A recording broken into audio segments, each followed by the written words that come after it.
live and we are going to cut to here. And welcome to the PRL Silverstone live stream. I'm Forbes and I have with me. Do you want to introduce yourself?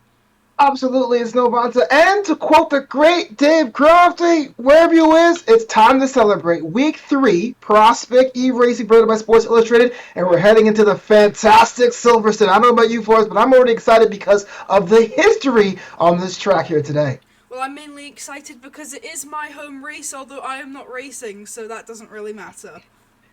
Well, I'm kind of biased because I could say, is it Austin? Is it Miami? Is it Vegas? I'm spoiled being an American, I tell you. But we have ourselves Tier 2 PC action, and already a lot of these drivers and racers are trying to make an impact with the new game, get themselves more and more familiar. We had ourselves a short preseason, but already the cream is rising to the top. Absolutely. So we're about to go live into qualifying right now. Um,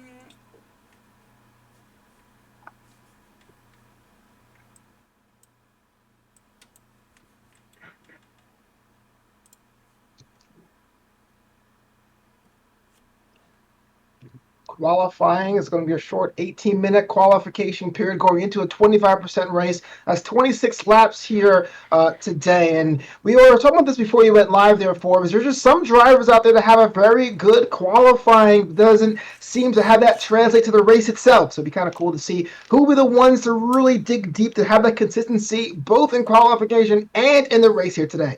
Yeah, and you also get the opposite sometimes, especially in real life, where you can see that they get a horrible qualifying session, but they really manage to push themselves during the race to get those very important points midway through the season. Absolutely. Let's look at the standings here with Logish in third place with McLaren, JDO5 in second place with Alpha Tauri, and Weekly White in first place with Lafari after 2 races. Still a lot of racing here in Tier 2 to continue, but we were talking about how consistent JDO5 was so far, just being in that top 5, top 7 conversation week in, week out, quali in and quali out, and so far it's worked out for them. But as I say that, you got Provoked and Don Firehawk on their heels. Nobody wants to go home, especially in a small season quite like this there, Forbes. Absolutely. It's an 18-minute quality session. We have everyone piling into the lobby now, and well, I always say the word excited gets overused, but I can tell you one thing. I'm excited myself as a novice racer, getting accustomed to the mechanics of it, learning more and what it takes to dig deep, and especially how the focus, not only for quality and the race, but the down periods in between there. Who's able to lock in seems to be the ones that tend to favor pretty well. 100%, and it's really interesting because a Silverstone isn't necessarily a very kind of unique track, but we always see the best racing, especially during the race, but mostly in qualifying, we do see some exciting racing. Well, exciting racing is what we're here for, and Silverstone just always finds a way to just come out and say, look, there may be other tracks that get a lot more press, but nothing beats the classicness of this one here. And even though the qualification period is only 18 minutes, that's a lot of time for these cars and these drivers to really make an impact. I want to look at Mr. Meta. I know I've been hard on them all season and preseason, but I think they're about a race away from breaking out and getting a statement there for their team here today.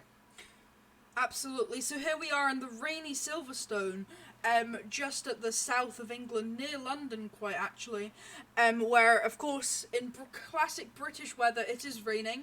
So we'll probably see a lot of intermediates used during the weekend if it does continue to be wet over to the race. Well, if Dominions are lucky, it looks like it's pouring out there. That just seems to be a common trope there. Does sun ever come out in England at all, you think, Forbes? Well, I live up north in Scotland, and it's very rarely we get even a week where it hasn't been raining. Even the heat wave that we had in Britain, it was raining during some of the parts of the week after the heat wave.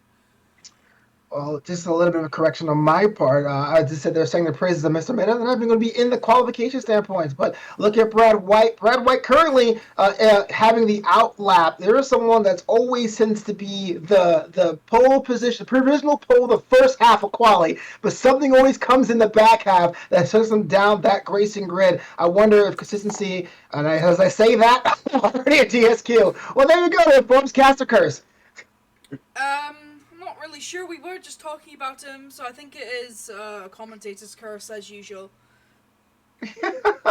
Well, imagine that.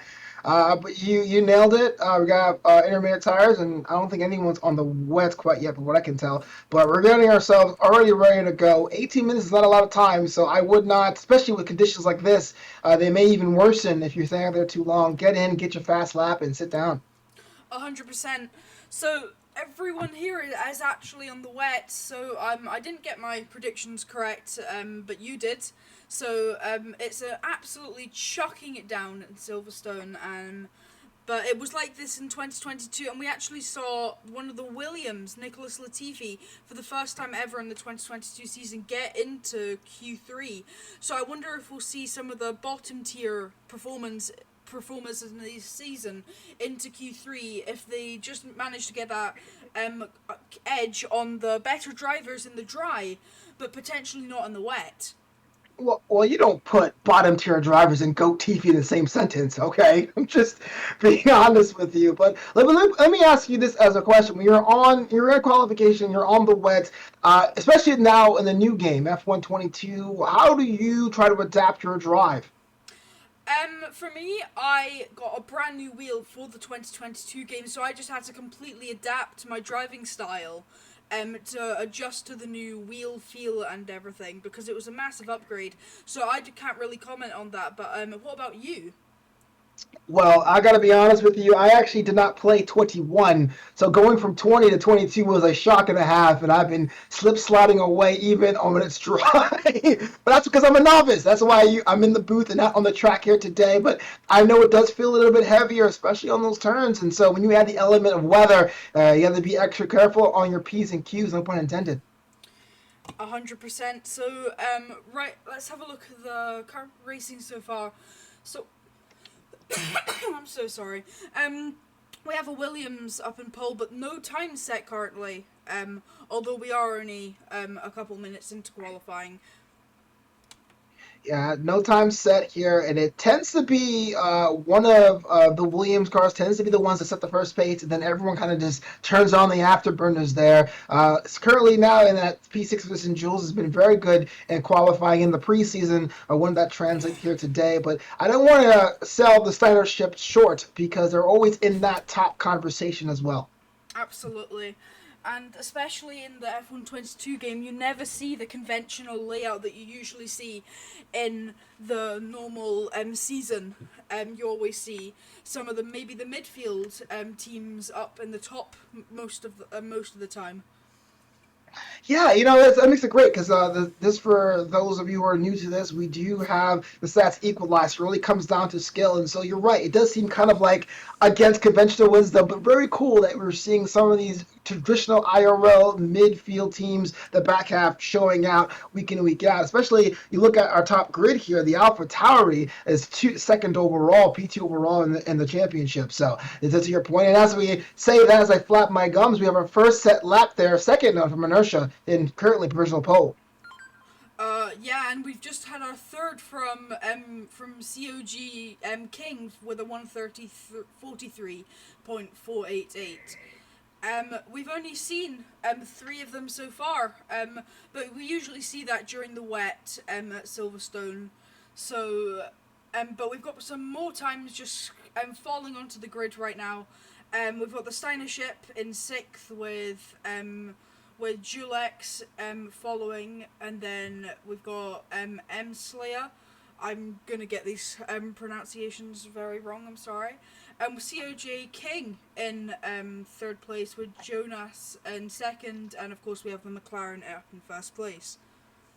You take a look at fastest laps at Silverstone. We're talking more about the 127, 128. So these are kind of off the pace, but again, this is very, very wet, very, very slippery. Might as well get that one lap finished and then try to increase the pace later on. Then do the opposite: be reckless, cause some damage, and basically disqualify yourself from qualifying. 100%. So, But sorry, you go. You go ahead first. yeah, we're a little less than 12 minutes here in the qualification system right here, quali, and we have about half the grid, a little less than that, with times posted. It really comes down to who can actually clip some things. But you look at Anosha, I guess, taking a break, hopefully not retired from the session. 141 is a good lap number, but I don't think it's enough to stay on that provisional pole there. Yeah, 100%. So we've just got a couple chat messages, so stand by with us for a minute. Apparently we've got a bit of a issue with the stream, just with a bit of audio sound, where you were a bit quiet, but I think it's fixed now, so just let us know in the chat. And if you would like to, just drop us a follow and we'll be sure to read out your name during the stream, of course. Well, thank you so much for letting me know. See, I just get a little bit of context. I do shout casting for other sports, so I have a pop filter, so I make sure that I'm far away enough from the mic so I can scream. And since I'm not doing that there, I gotta remind myself to get the microphone closer to my mouth. Thank you so much. The best chat in the game. About a little less than 11 minutes left of the qualification. This quali 18-minute standard, and I guess now we're about half the field, half the grid having posted times. Yep, so we're still on the horrendous wet at Silverstone, as we saw in the real life qualifying. But it's looking like it's actually, we've got an intermediates on right now, which is a very bold tyre to go on, especially when you see all the top ones are pretty close to what is in real life in the wets, to go into the intermediates during these heavy of conditions. Well, I'm not sure if that's bold or a little less than whip smart, but you know what? Why not stick out if you have an opportunity here? Allocator 86 in intermediate, so your point, hasn't posted a time yet, but looks pretty confident of around those turns. Maybe really familiar with Silverstone and what it has to offer, especially with the changes of the weather today. 100%. So we're just following now Alligator 86 in his lap to just see how these intermediates perform around the track. It's looking like he's not sliding at all during the lap, and as he just comes through sector 1.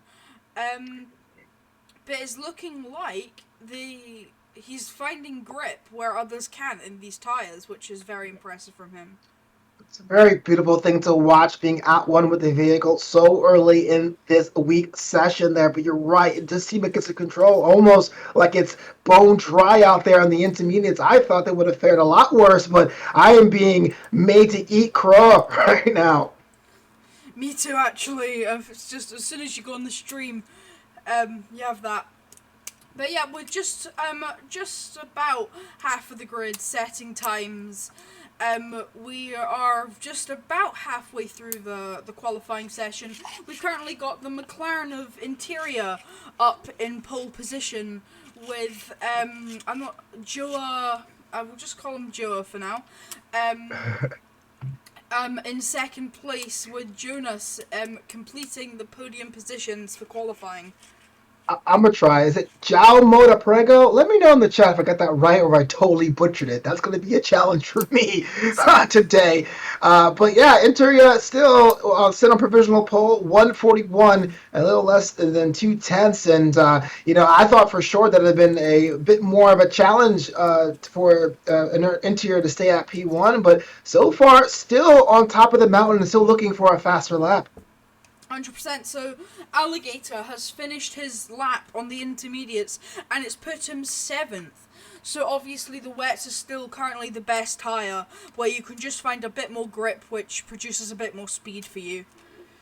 But speaking of that, it looks like Jonas and P3 have switched over in the pits currently to the intermediates as well. So is the Steiner ship currently in P5, and it looks like there's a lot more cars out there just be able to test that tire, especially in the back half of this quality session.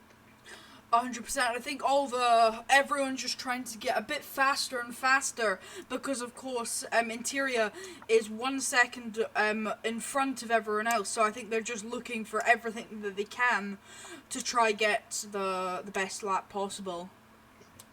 Best lap possible. If we look at this now, more and more times are coming in. Still, Interior on that provisional pole, not seem that much bothered by any other car in the field. And well, I gotta say that I'm a bit surprised of how it's shaking out in the middle. Sayo, JK, the signership in JD05 tends to be in that pocket, that P5, that P6, that P7. But Alligator 86 and then Slayer are nipping at the heel. That's a dynamic you usually see. You usually kind of bookend that middle of the grid, and so I wonder if that's going to translate to the race momentarily. 100%. So it looks like everyone has tested their intermediates and has decided to come off them. We've currently only got 2 drivers on intermediates right now, and one of them is on their outlap and one of them is in the pit. So Alligator and Jones, I think that is, has got the intermediate tyres on, and we'll follow him for a bit, see if he can get a better lap. Of course, he's on his outlap right now. Currently, my eyes are looking at P4. Yep, yeah. Still pretty much one of the top cars on the grid, still trying to find a faster time and a little bit more cautious around the apexes there. Maybe not completely confident with the raid conditions, but I kind of like their moxie. You know, a lot of the cars around them have basically retired or just taking their sweet time, but out there now trying to get a faster time, maybe get to that front row. I think it's entirely possible from him. And of course, because he's that close to well, not that close, but he's in P4, so of course he's quite close to the front row, so I think he might be able to. Oh, he's into the pits. So we're gonna follow Jonas on his flying lap on the intermediates. I think that's his first time on the intermediates this session, and we'll just see how he does. I believe so as well. We're taking a look at P3 in the Williams, also on the intermediates, and there's a lot of spacing, a lot of gaps between these quality times. And not to say that's the number one indicator. We're not really sure what the race weather is going to be, but it is fun to note a lot of these races here so far in the preseason and the regular season tend to have a little bit of gentlemanly space between places, and I think that's a trend that's going to continue here. Absolutely. So we've just passed the 5 minutes to go mark on qualifying, with most of the grid apart from Flamus Hawkins setting a lap, but now we have Skull Razor with a lap. A rather slow lap, but a lap nonetheless. Well, I gotta say that when it comes to teamwork and team strength, there's not much to be said better than Alpha Tauri. We sing the praise of GDO5 and not a standard ship, currently in P6. Also a respectable time then. These are two drivers on a team that always seems to be in the conversation, if not for a podium, very, very close to it. And they're showing it here in qualifying as well. If you watch these races for that team-based aspect, that's the one I would say to keep your eyes on. 100%. So we just have Jonas coming through to the final corner. Let's have a look at closely where he's going to end, and that's a 140. So Wow. that puts him in pole.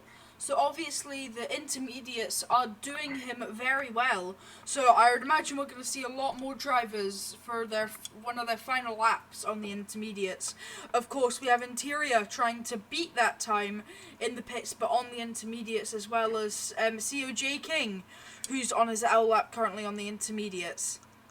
Well, I'm not sure how I feel about that. I thought for sure Interior's fast lap would not stand the entire time, but it took so long, and it was just by so handily a time, half a second, if you will, that Jonas came railing down that final straightaway. That could be the new pace for everyone. That could, and we've just had the Steiner ship set a beautiful lap into P2 on the full wets. So he's obviously still deciding that. In fact, no, he's gone into pits. I think nope, that's not actually. I apologies. He is out I'd imagine it's an in lap after setting a P2 position. I'm not sure if that's going to stand though, as everyone else comes out on the intermediates. I think the intermediates are going to take over the front, Yeah, and they're just going to get to the top really quickly. I agree with you 100%. There's a lot. You saw one flicker of an intermediate about 3 or 4 minutes ago, and now it just seems to be dotted up and down the grid. As the rain seems to be letting up just a bit, a lot more racers and drivers was getting a bit more spicy, a little bit more soft, a little bit more confident with their vehicle as they head to the last 2 minutes here of quali. But you're right, Jonas hits a provisional pole, followed by the Steinership and Interior, their former provisional pole, now in third. And then that's a spin out. What a spin out by the Steinership. Unfortunate for them. They were on pace to actually have a faster lap, but they spun out. Absolutely. So it looks like Steinership is going to be able to get another lap in, but I don't think he's going to be able to box for intermediate. So he's just going to have to really try push on these full wets in the last 2 minutes of qualifying. That's just unfortunate. You think about what you are planning to do, what you're going to plan to do after that. Just a simple spin kind of puts a whole time management thing out of the window. Unfortunate for them. They're still in a good position either way, but that's the thing that you want to make sure that doesn't happen on race day. Absolutely. So he's just entered the pit, so it looks like that's going to be his qualifying over. It's almost impossible. No, it is impossible unless he's going to beat the current times by 20 seconds on his outlap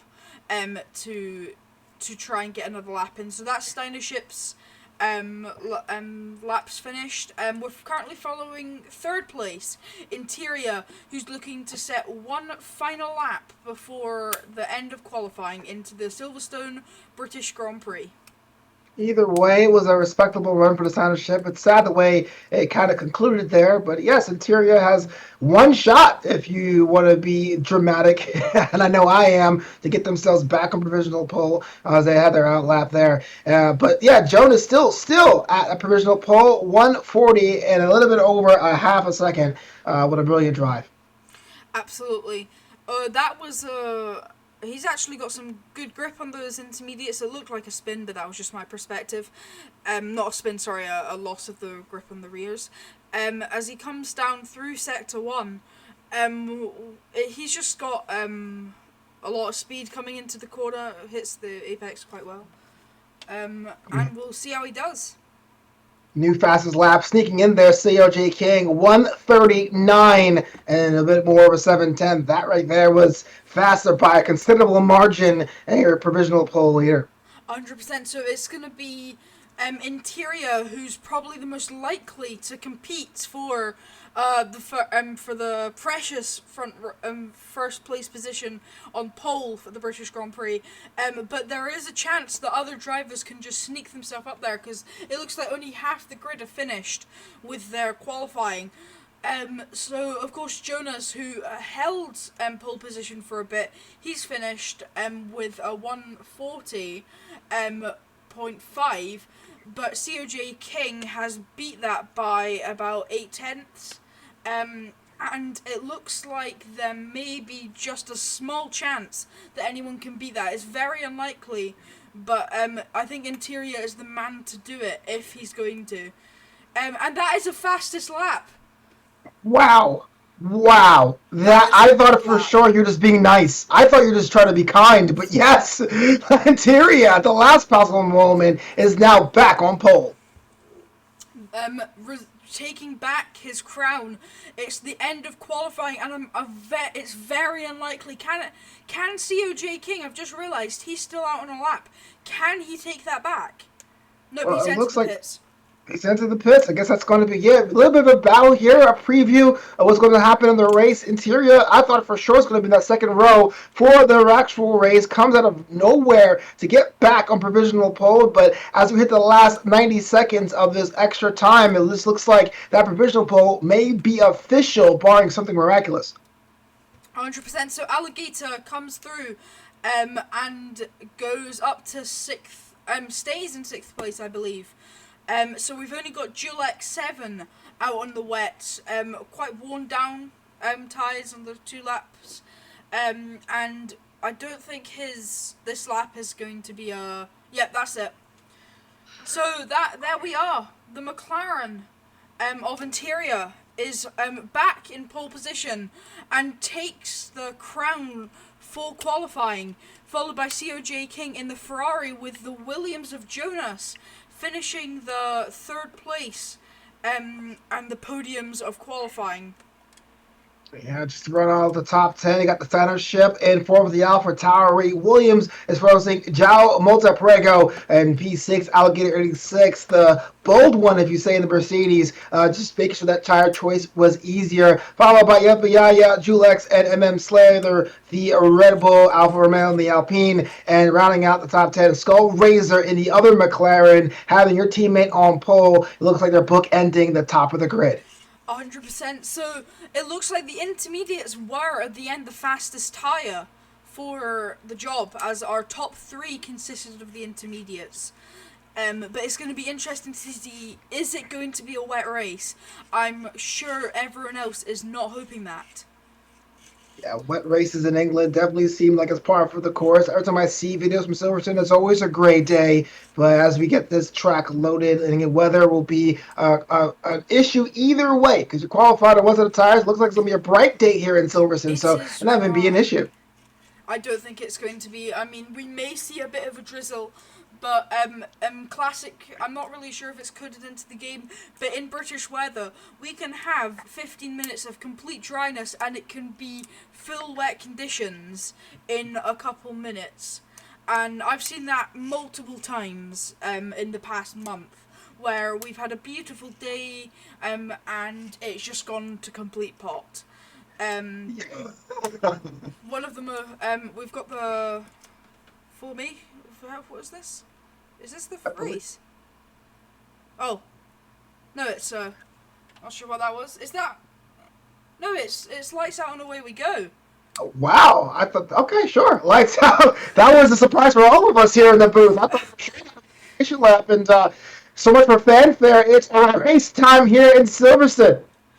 100%. So the McLaren has a bit of sparks coming off the rear, going through into turn 2, I believe, and he keeps first place off the grid, start of the grid, with Jonas following, with COG King, Yuppie IE, and Steinership following behind. We've got some rapid switches between the back with Cry Cry falling back a bit.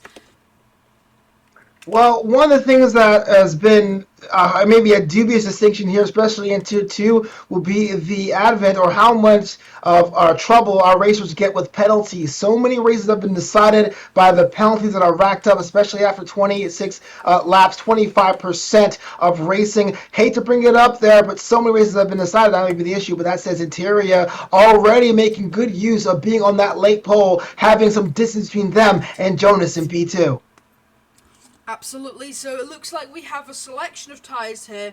So we've got the Interior on the mediums, with Jonas on the softs, with COJ King on the mediums. So it looks like we've just got a main mix of mediums and soft, with a 5-second penalty going to Alligator, speeding in the pit lane. He must have got a bit of damage and has managed to absolutely ruin his race. Potentially, he still could get some position with Steinership taking 4th place.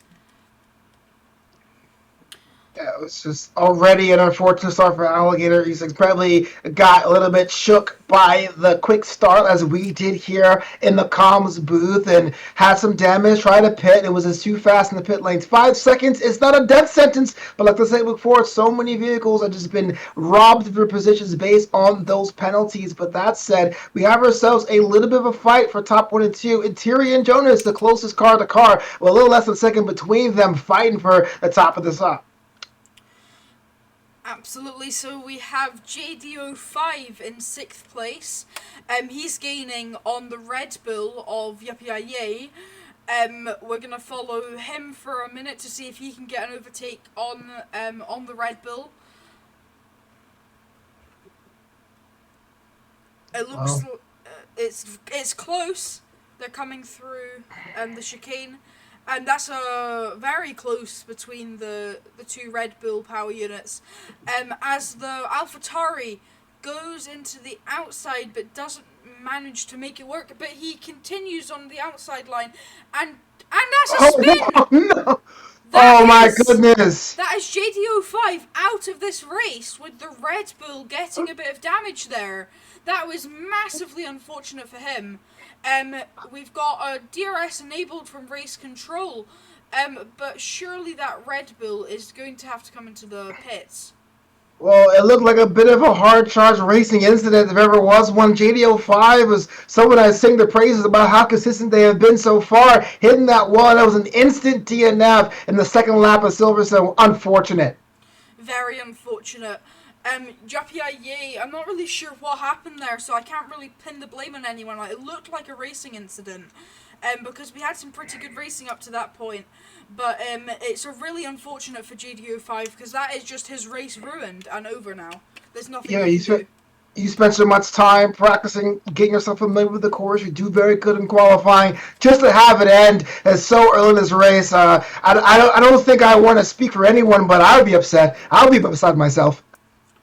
I would absolutely too, and I wouldn't blame him if he was very upset right now, as we see all of these things happen all the time, but it's going to massively affect, not massively, but potentially affect his driver standings and the Constructors' Champions, as we see the other AlphaTauri pass the COJ King of Steinership up into the podium place, and COJ King trying to fight that position back. But just unfortunate to not get it all, but that's very close between them. Are we going to see them overtake? We're going inside of the TV pod with him as he goes wide. But it doesn't look like he's going to get that position back. And the Steinership has taken that position for the vital podium position. Yeah, Signership is not only bracing for themselves, definitely for the AlphaTauri. With JDO5 out, AlphaTauri is currently P1 in the Constructor Championship, so Signership has an extra mission above all this week here at Silverstone to do well, not by them, but for the rest of the paddock. Absolutely. So we're following Duel X7, following the Aston Martin very quickly. He was rather close, but it looks like the Aston Martin has found a bit of pace and is starting to drag off of the race. But as he goes a little bit wide onto the curb, the Aston Martin manages to get a bit more ahead. But will this be an overtake that we're going to see today? Well, lots has been said about Lemony Tang. Just so many flashes of brilliance so far, especially in the preseason. Haven't been able to put everything together with a convincing drive, but what we're seeing right now is a little bit of that brazen nature they have to tap into to make themselves a serious contender this season. Absolutely. So he's got DRS and he's going round the outside, but that is Julex losing 2 positions from the Ferrari and the Aston Martin. That is the Ferrari of who's that? Sorry, Brad White. Brad White, P7. Brad White, sorry, and they're fighting wheel to wheel through the corners. But that was out of nowhere. The Alfa Romeo loses 2 positions as the Ferrari takes it back, but takes back on the Aston Martin. But the Aston Martin has now fallen back. But we're seeing a brilliant wheel-to-wheel racing. Hopefully, we don't see a repeat of what happened with the AlphaTauri and the Red Bull. Julex takes the position from the Ferrari, but will we see the Ferrari come back and try overtake? Oh yeah, that cat and mouse game between Julex and Brad Wright. It's what I love about racing. It's nice, it's clean, everyone wants a position, and everyone is doing it safely because we know what the stakes are, but being safe is definitely above all. But at the same time, it has been back and forth. Julex, Brad White, almost a show, a race within the race here at Silverstone. Absolutely. So, that's the Ferrari trying to go around the inside, and that is the Ferrari of Brad White taking the position from the Alfa Romeo. But that's the wheel-to-wheel together, side by side, as the Ferrari continues to keep it. But will we see... This is brilliant racing. That's the 3-second time penalty for UPIE for, I'd imagine, track limits, as it was multiple warnings. We've got the Ferrari getting the distance of the Alfa Romeo, but still within DRS, with the Aston Martin not being left out the picture, potentially for a couple positions. We've got a yellow flag in Sector 1, and that is a collision between the McLaren and the Haas. Oh, that is not something that you want to be a part of right there. The McLaren has just been on two different sides of the grid today. Penalties are starting to pile in already early, and look at these splits between cars. And once you start adding collisions and incidents into the race, it puts a whole new spin on things, no pun intended. 100%. So it doesn't look like he's suffered with any damage, which is very lucky from him. We'll have a quick look here. Nope, no front wing damage from what I can see, and maybe a little bit of side pod damage, but none from what I can see. So that is Skullraiser in P12 with an unfortunate race so far, although he could take that back. You could take that back. I'm looking at Creeker here, P11, a little bit slow around the corners. Even though I can't see any damage, maybe taking a cautious route based on the ease of collisions they had. It does add about the psychological element right there because you know what's on stake, you know what's important. If you have too many incidents yourself, you might put yourself out of the game. But I think a little bit too cautious for them. I will try to get themselves back into that one with the car word of mode to get themselves focused in this race.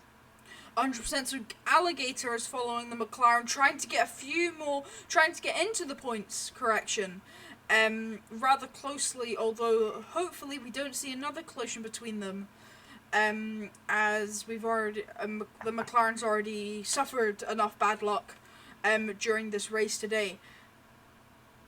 Well, With the we're DRS about wide open, we've got a three abreast through into the corner of set into sector 3. We've got the McLaren taking it ahead of the Haas, with the Mercedes following closely behind, but not as close as the two together. Cry and Skullraiser together going into the straight, Hamilton straight. That is the Haas following a position, and that is the Mercedes taking it. So it's the McLaren, Mercedes, and Haas. Oh man, that Mercedes did a lot of that sneaky moves to come behind the Haas, get the inside line before the outside line was pretty much cut off by them, just going where the Haas could not have gone, and they got themselves a position. And this right here is what I'm talking about there, Forbes. You know, you look at the back of the grid, you may look at these time splits and go, oh, what's the use? We're not going to catch it. But it's overtakes like these that give you a little bit of confidence to try to get yourselves back in the middle of that pack. 100%. So it looks like Flaming Hawkus is gaining on the Alpine here. We're following him now with his DRS open, and he goes around the inside, and they're fighting for it. The Alpine's ahead, the Red Bull cannot just take it. There's that thing where you try to talk about how far do you have to go before you realize you have to give away the position, and that's where the difference between IRL and eRacing comes in there. You can be a little bit more brazen, but if you are too much, that's when you have yourself more incidents like that. And so it was probably a safe call for Flameless Hawkins to back off that turn to wait for their next opportunity to have an overtake. 100%, but who didn't back off is COJ King with a 3 second time penalty for track limits. So, and that's going to massively affect his race if the Alpine manages to get closer to him hopefully after he stops fighting the Red Bull. Oh, look at this. AOJK with 6 seconds. Alligator with 5 seconds. Zepiaya with 3 seconds. And like I said before, this tends to be something that plagues Tier 2 here in PC. Everyone wants to win. Everyone's saying, you know what, I'm putting everything forward. I get that. But you don't want your race to be determined by things out of your control. So unfortunately, you don't want to get more penalties than that. But can I just talk to you about P1 and P2? It's still been Interior and Jonas the entire race. It's been that way the entire time. And now we're going to be entering the pit zone of this race. I wonder what's going to be the strategy for Interior and Jonas, who will be the one that end up on top. Absolutely. So we're following Interior right now, just about to lap the Alpine. But Jonas is about 2.7 seconds behind him, but still well within a time where he could overtake during the race with no complications. For example, a safety car, or even a virtual safety car, because they're that close, could really bring them together. But I don't think he needs that. I think if he puts his foot down and he gets his head in the game, I'm sure he can get the position. Be honest with me. Are we going to see ourselves with a bit more of that safety car? Are we going to see a lot more of that kind of aggressive racing? Or do you think everyone's going to chill out as this race moves on? I think there is a high chance that Bernd Nylander could be showing an appearance at the front of the grid especially from all the from everything that we've seen, because surely they would have learned their lesson through the first couple penalties, but 4 penalties on the grid, it's rather concerning, and I think we may see a safety car. And I was surprised to see that we didn't see a safety car with the crash of JDO5. Because it was very close to the track, and I really thought that would have brought out at least a virtual safety car just to clean that up. Yeah, I'm with you too. It was kind of an odd decision not to deploy a safety car, virtual safety car, based on the amount of damage it seemed that JDO5 experienced. But another penalty has come in, and now they're coming in bunches up and down this racing grid. And well, what I like about, despite what's happening, is that we're still competitive. There seem to be 2 or 3 bunches on the grid right now. We look at P5 to P6. There's only 1 second between them. The top of the grid is still pretty close between P2 and P3, and a lot of these people are deciding not to give up. Absolutely. So we're with Jonas in the pits, with a good stop, but they were double stacking there, which can potentially affect his teammates' pit, which is rather interesting with the strategy that they've just pulled there. Looking at the chat and Twitch, we've got a message: P7 Julex, let's go. Yeah, Julex has had a good race so far, getting some good points, and he could potentially get into that P6 position. We're following him now, with the Alpine, especially if he gets a good pit strategy, or just puts his foot down.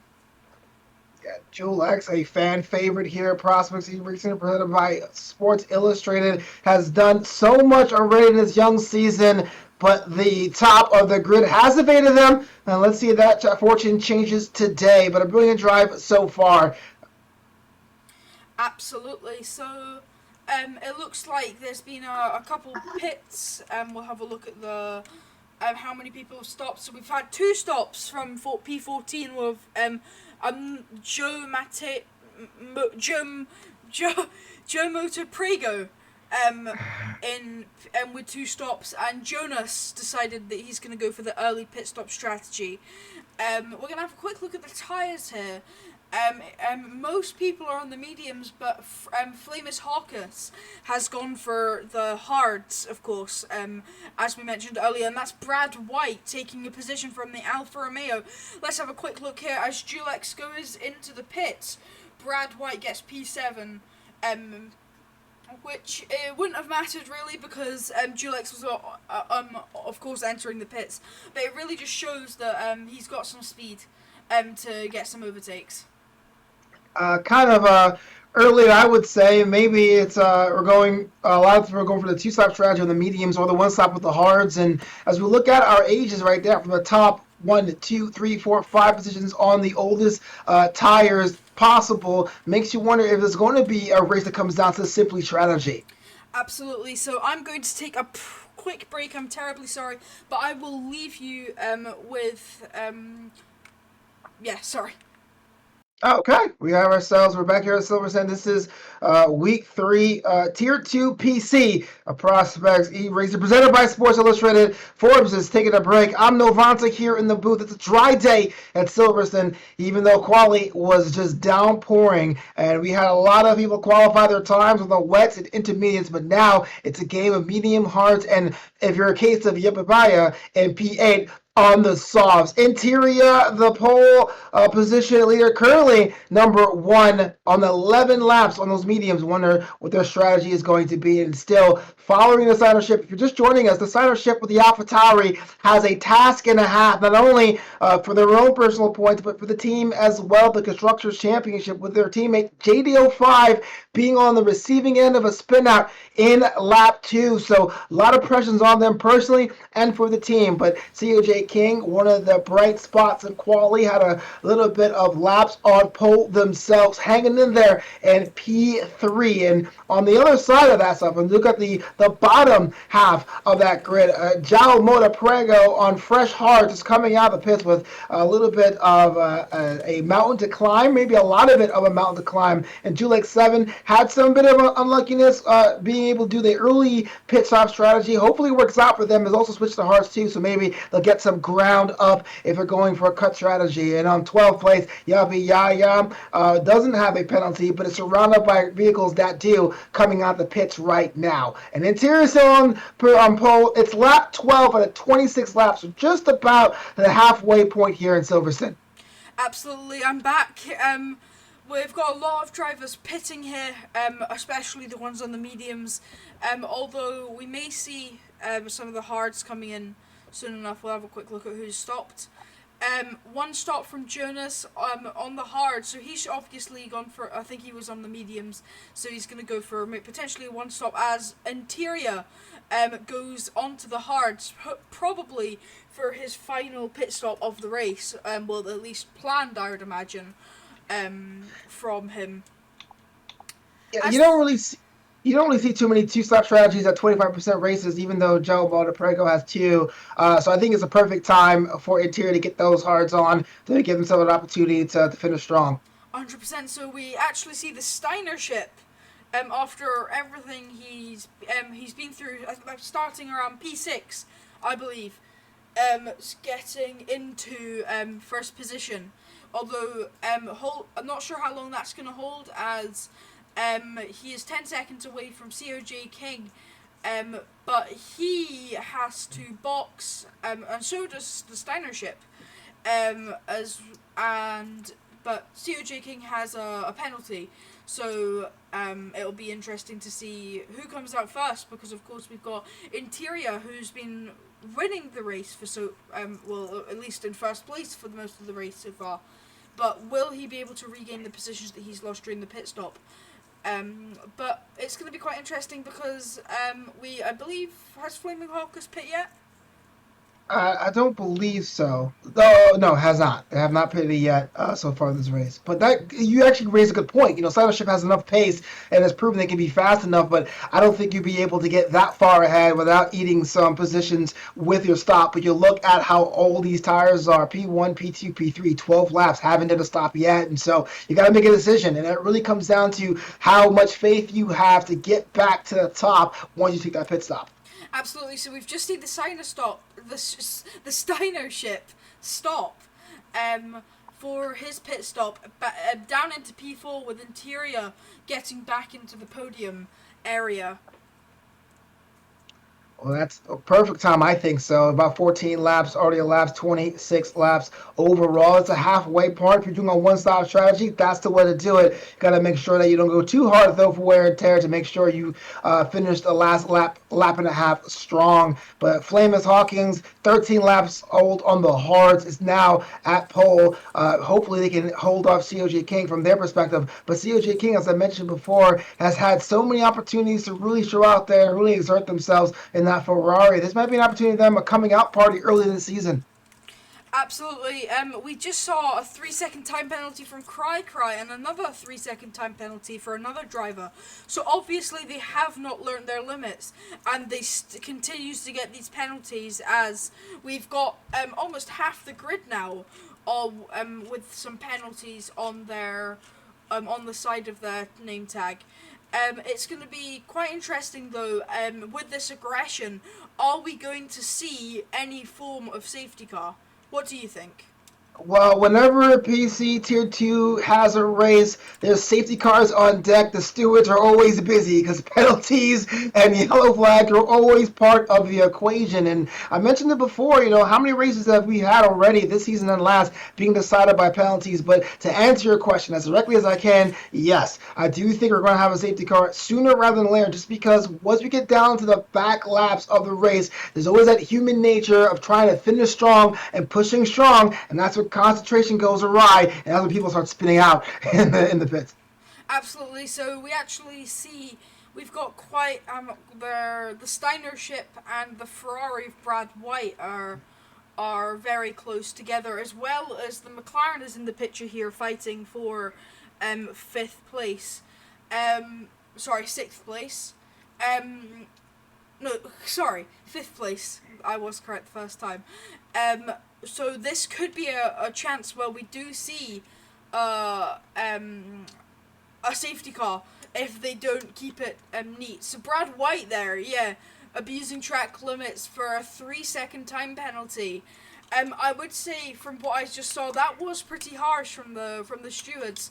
But if it's what needs to be done, it's what needs to be done. So we just saw a 3-second time penalty for Brad White, who's been doing very well for the race. But it'll be quite interesting to see if anyone gets any more, which most likely, let's be honest, is going to happen. Oh, you're a company man. If that needs to be done, it needs to be done. That's it. You're just gonna go with it.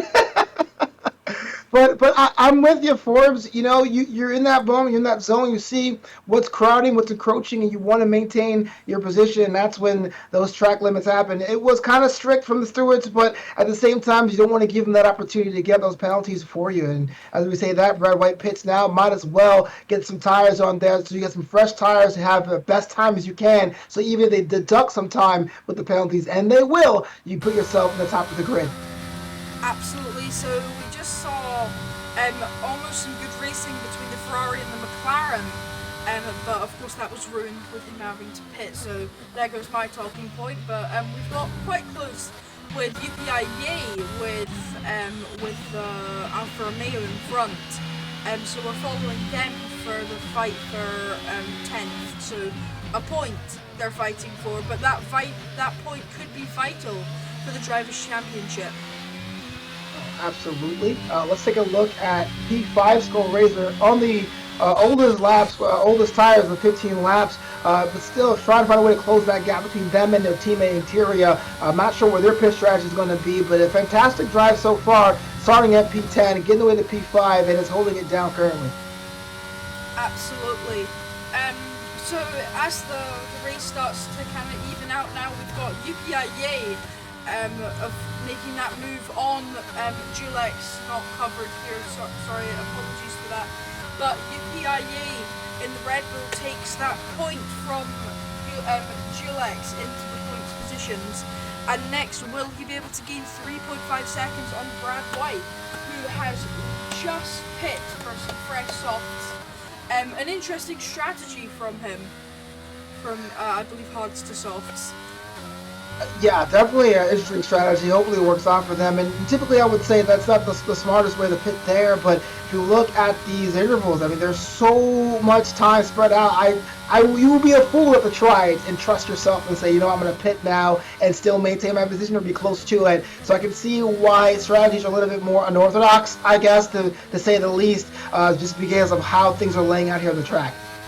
Absolutely. So Julex is gaining on the Red Bull again. So are we going to see some battling here? They're right next to each other, as of course the new regulations have encouraged closer racing. But are we going to see a close race as Julex backs off? Well, not backs off, just the Red Bull gets some faster pace. With the Williams that is ghosted, I believe, in a blue flag, is in between them, potentially losing visibility from the car in front.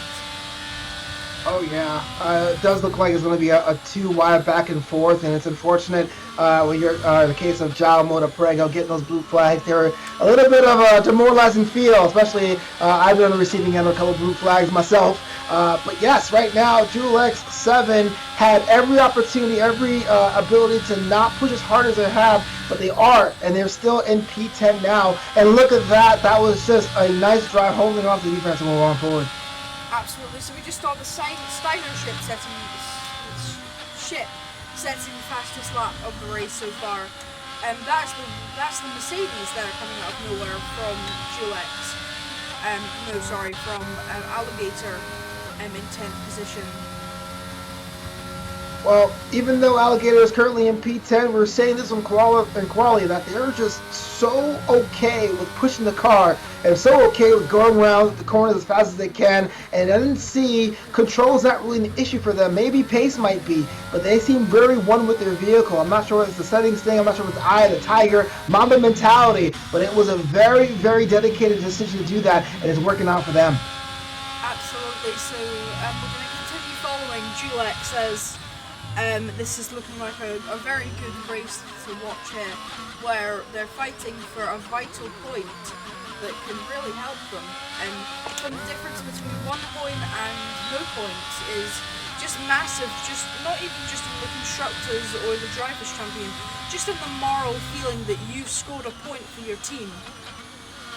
Oh, well, of course. Currently, Alfa Romeo, 8 points in the Constructor Championship. That's basically the next from the bottom. So every point does count because you don't want to end up on the bottom half of that grid. It's a very long season, respectively speaking. So, of course, why not push the car when you can? Meanwhile, Mercedes is at 24 points with Alfa Romeo at 8. So a quick race update, we have Interior back in first place from taking pole position and qualified in the wet with Jonas in the red, is that the Red Bull? I don't think that is, sorry. So Williams. Yeah, the Williams, I apologise. But then we have the Steiner ship who was in first place for a minute but was had to box of course and went into fourth but overtook Skullraiser, who we're going to now, with COJ King in fifth, Flames Hawkus, Slayer, Brad White, UPIA, Alligator, Gilex, Lemon Tang, Cry, and Joa Mutaprego, who's had a very unfortunate race, seeing multiple blue flags, which is very demoralising, I'd imagine, for him. Yeah, well, let's look at Skull Razor. 18 laps on hards, and I know they're a hard compound, but they're not invincible. That makes you wonder what their plan is. They're just going to be secondary support for McLaren, because once they box, I don't think they'll be able to maintain P4. 100%. And there we are. Talk of the devil, he's boxed. Wow. After the new game, the tire wear was massive. Compared to the F1 22 game, so I'm rather surprised that he managed to survive 18 laps, now 19 laps on the hards. Yeah, that right there, I thought there was about to be trolling status, but decided to go for a late run for that. Still in P6 because of how the grid is so far apart. It might ends up being the move of the day. Hopefully it works out for them.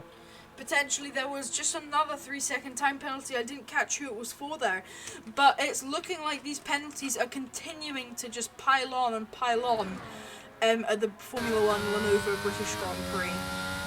Just take a look at this. Cry, Yuppie Yaya, and COJ King with 9 seconds. Brad White with 6, and Slayer, Skull Razor with 3, not to mention Julex 7 with 5. And so, yeah, you talk about fast times, they're important, but clean racing is also important, and the stewards are just having a field day out there today. Absolutely. So we've just got a message from someone in the chat. I'm not sure who that is in relation to Julex, but Pelos FK1 has just said Julex forgot his setup. Watch out for the next rounds, lads. So obviously Julex is quickly readied up, as we saw many other people did, as we saw a very quick transition from qualifying into the race that really surprised us. So obviously Julex has forgotten his setup, really showing that he could perform better potentially in the next race. Well, first of all, I gotta give a shout out to having fans in the chat say, you better watch out for my boy, he's gonna be crazy when he gets back here. But ultimately, you're absolutely right. If you're able to not play with a setup because you know how important it is for each track, each race, each kind of condition, and you're still having a fantastic drive, well, that just puts a whole other grid on notice. Absolutely. But I wonder if anyone else forgot their setup, as if that was incredibly quick. ready up from everyone, which I'm surprised that people, if they had setups ready, were they set correctly? Did they actually manage to set them? Or have they made a mistake? Potentially even why there's penalties because they don't have the right setup for Silverstone. That is a very good point because it's caught us all off guard when it was lights out. I thought it was a formation lap, and I was like, "Wait a minute, how did he do that here?" So you're absolutely right. If I was just clicking buttons and spacing out and going right into going out and racing, I mean that might put everything, my strategy, my mental state, all out of whack. Absolutely, we just got a lovely message from Flobo Boys, Go Comms, so cheering us on from the commentary box. I like that guy. He's great. Cybership with the fastest lap. Look at that. A minute 131. It looks like 037, and that was the fastest one we've seen by a long shot here today. In P3, extra point would help out for the Constructor Championship. Absolutely. I think Steinership has a very good chance of taking this win.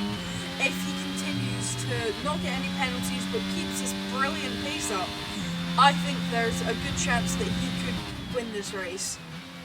Well, winning this race would mean so much for their team, so much for them. They have a challenge to do so. It's not going to be easy to do. We only got 4 laps to make that a possibility, but just to be in the conversation always says a lot about that result. Absolutely. I think if there is a safety car, which I'm surprised there hasn't been yet, but in fact we'll skip that for a minute. Interior with a 3-second time penalty, which is absolutely crucial for the race win.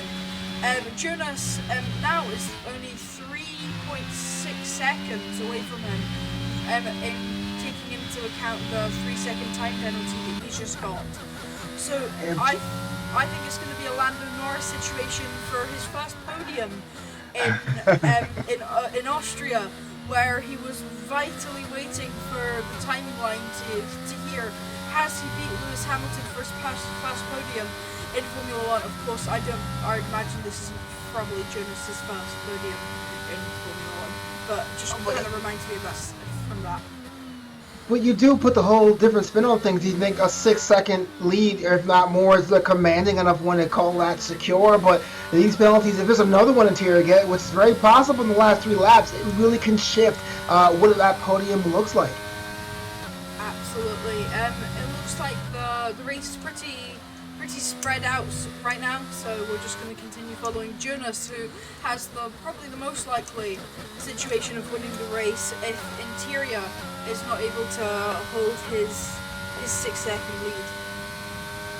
6 seconds never felt so nerve-wracking before. Imagine that if you're Jonas sticking around, being sent to the back of the grid, find a way to get back up to the grid. That's a fantastic drive for them. Probably the conversation of driver of the day if they finish at least P3 or better. Absolutely. So we were talking about safety car there with the Steinership. I think if there's a safety car, which now that it's 3 laps to go, I highly doubt that there's going to be one.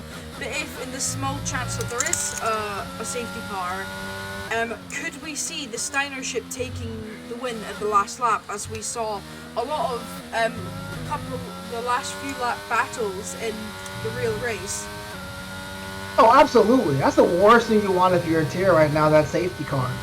And the last week of the preseason, the safety car really shifted that interval and really gave guys a chance to overtake towards the end. But if the Steinership win, lose, or draw, you're in on that conversation. You got to maintain, stay away, keep your nose clean from penalties, because that really does seem to be the difference here. Well, only 4 drivers are penalty-free as we head the last 2 laps of this race.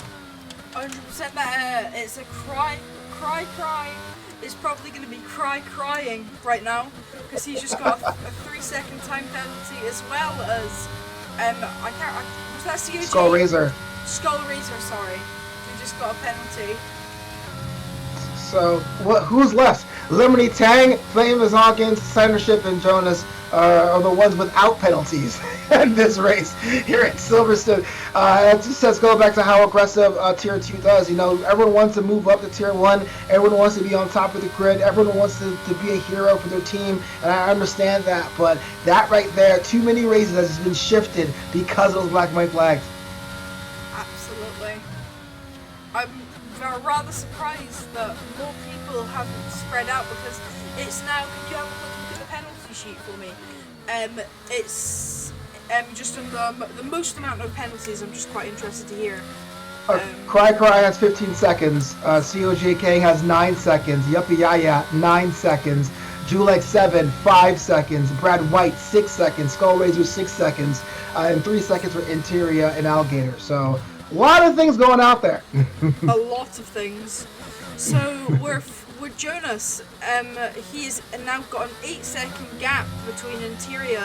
So it's looking like as we come into sector 1 of the second last lap of the race, if there's going to be a safety car, it's going to finish under the safety car, and if there, I doubt that there is going to be one. I think this is going to stay the same, apart from potentially down in the bottom row.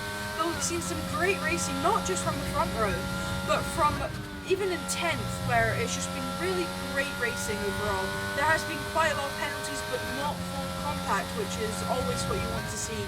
And with one DNF of the race, that is rather surprised me, especially with the aggression of Tier 2. Yeah, absolutely. It was one collision and one. I assume John Montebrego has been kicked from the lobby, but if that was the case, just one car collecting blue flags there. Otherwise, it was competitive. It looked like everyone understood the assignment, as the kids say. It's just a little bit too rough and tumble out there when the lights came off. Absolutely. So as we come into the final lap of the PRL, Lenovo British Grand Prix, it's round 10, I believe. Is it round 10? That's round 3 of the season. Oh, silly me, it's round 3. I'm thinking in real life. But it's rather interesting to see who's going to be most affected in the Constructors and Drivers' Championship of the race. We've just got a message from Pelos FK1. Com's doing some great work. Hope you will be there next week. Yep. I can't really take very much credit from that. I'm gonna have to give it to you because you've been carrying the entire stream, really. Absolutely not, because I don't know how to work the computer buttons. We're a team, baby. But yes, it is, right? Thank you so much for the comment. It means a lot to me. But as we say that now, can you believe this, Ford? We're at the end of the race. We've made it. We got to give ourselves penalties. We've made it. Absolutely. So we're going to follow Interior as he comes round through the final corners of Sector 3. Goes a little bit wide there. But here we go into the final chicane. Through into the final corner. I think as the checkered flag is being shown, Interior takes the checkered flag to win the British Grand Prix. A dominating display of finding ways to win in different weather, different kind of driving strategies, and that grid. Interior went to the mountaintop and conquered it. P1, and you, I think, with the penalties, may hold on to that position. I think so too. It's a 5-second gap between them, so that is a win for Interior. And we've finally seen the confirmed podium, so we've got Interior, Jonas, and the Steiner ship. I think the Steiner ship has a great chance of getting driver of the day from his brilliant fighting throughout the race. Steiner ship, great individual effort. Got to give McLaren the great team effort. Skull Razor, even with the old tire, the Haars, 19 laps, found a way to stay in the top 8, P8 for them. And I'm not sure if you are a constructor's guy or a driver's guy, but we saw a little bit of both that here today in Silverstone. Absolutely. The Steiner ship has really carried AlphaTauri, not by JD05's fault. Of course, that was I think that looked like a racing incident between the Red Bull quite early on. So that's loosed out on some vital points for AlphaTauri. But the Steiner ship has really managed to get some to make up for that into third position. So I'd imagine his team are going to be very happy with that, and his supporters are going to be also happy with that. Everyone who's supporting Jules will also be quite happy. I believe he got a point in the end. So, yep, there we go. First for Interior. Wow, what a race. Flameless Hawk is driver of the day from the F1, but my vote would have been Skullraiser just being in that conversation, getting up points for McLaren as well. Absolutely. So we're gonna have a quick look at the final things, and I don't think we'll be able to do anything more, but just say our goodbyes and end the stream. But we'll of course watch the podium first, and quickly talk over who we would give driver of the day and what we think of the race, and Oh, yeah. of course that kind of thing. Absolutely, got to give it to Skullraiser in a team-based environment. Even though COJ King and Brad White were P6 and P7, it looked like McLaren had a strategy to cover both sides of the grid as clean as they could. I got to give Skullraiser my pick for driver of the day. To be honest, I just really like the racing from the Steiner ship. I think, although he didn't gain the most positions, I think his racing was brilliant, and getting that podium for him will be a massive celebration for him. So here we go. Interior and pole position, on first place, sorry, which Jonas in P2.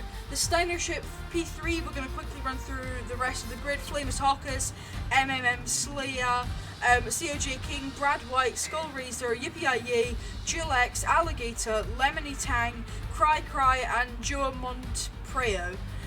Taking sadly a rather lot of blue flags, but we'll quickly go back up to the top before it ends. Interior, a great race from him, of course, taking pole position, losing it for a bit, but managing to climb back up to the top. Well, this right here is just a sample of taste of PC Tier 2. We'll be back here next week with more racing action. I don't know about you fours, but I like it. I like the fact that everyone's here trying to do their best, trying to get to Tier 1 and beyond. This is what makes Prospects eRacing, presented by Sports Illustrated, so great. Absolutely. So we've got a quick message before we head out. Pelos FK1, very good and clean race. I agree. I'm not sure what you think, but I personally think that was a great race for racing, and very clean, of course. Oh, absolutely. There was only one incident there. Penalties aside, I looked like everyone was playing for the spirit of the sport, which makes it so great to watch and commentate. Absolutely. So unless you have anything else to add, I think we're going to head out. But thank you very much for watching the PRL British Grand Prix. I'll hopefully be back next week. I'm sure you will be back next week, will you? I don't think I'll be back next week, but definitely the week after, my friend. Okay, I'll see if I can stick around and see if Owen will see if I can convince Owen. So anything else to add? Alex, come back here. Make sure you drop a follow if you're watching live, streaming live. We need more people to say the good praises of Prospects eRacing. Absolutely, especially to the commentators. Yep, we deserve all the credit. We're just sitting here talking. Thanks very much for watching the Prospects eRacing League, and we will see you next time. Goodbye.